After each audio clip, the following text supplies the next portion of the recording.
जो लोग अपनी चीजों से संतुष्ट रहते हैं वे हमेशा सुखी रहते हैं। अगर कोई व्यक्ति दूसरों की चीजों के प्रति आकर्षित होता है और खुद की सुख सुविधाओं को महत्व नहीं देता है, हमेशा असंतुष्ट रहता है, तो वह कभी भी सुखी नहीं हो सकता है। एक लोक कथा के अनुसार ये बात एक संत ने राजा को बताई थी।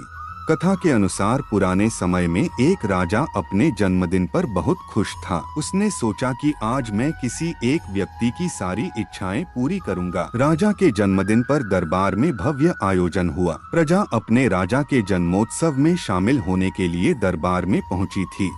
प्रजा के साथ ही एक संत भी वहां पहुंचे। संत ने राजा को जन्मदिन की शुभकामनाएं दी। राजा ने संत से कहा कि गुरुदेव, आज मैं आपकी सारी इच्छाएं पूरी करना चाहता हूं। आप मुझसे कुछ भी मांग सकते हैं। संत ने राजा से कहा, महाराज मुझे कुछ नहीं चाहिए।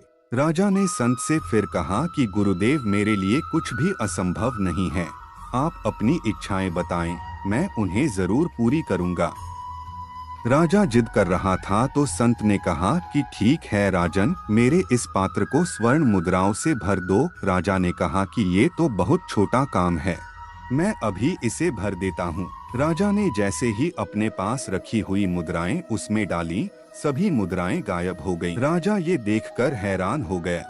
राजा ने अपने कोषाध्यक्ष को बुलाकर खजाने से और स्वर्ण मुद्राएं मंगवाईं। राजा जैसे जैसे उस बर्तन में स्वर्ण मुद्राएं डाल रहा था, वे सब गायब होती जा रही थीं। धीरे धीरे राजा का पूरा खजाना खाली हो गया, लेकिन वह बर्तन नहीं भरा।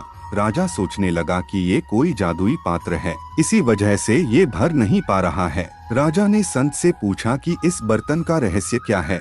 मेरा पूरा खजाना खाली हो गया, लेकिन ये भरा नहीं, ऐसा क्यों? संत ने कहा कि महाराज, ये पात्र इंसान के मन का प्रतीक है। जिस तरह हमारा मन धन, पद और ज्ञान से कभी भी नहीं भरता है, ठीक उसी तरह ये पात्र भी कभी भर नहीं सकता।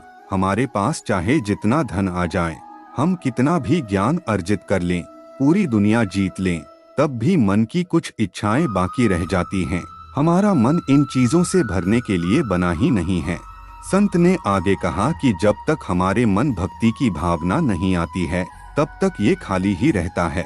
इसीलिए व्यक्ति को इन सांसारिक चीजों की ओर नहीं भागना चाहिए। हमारी इच्छाएं अनंत हैं, ये कभी पूरी नहीं हो पाएंगी। इसीलिए जिस स्थिति में हैं, उसी में प्रसन्न रहना चाहिए। यही सुखी जीवन का सूत्र है। संतुष्ट रहें और भगवान की ओर मन लगाना चाहिए।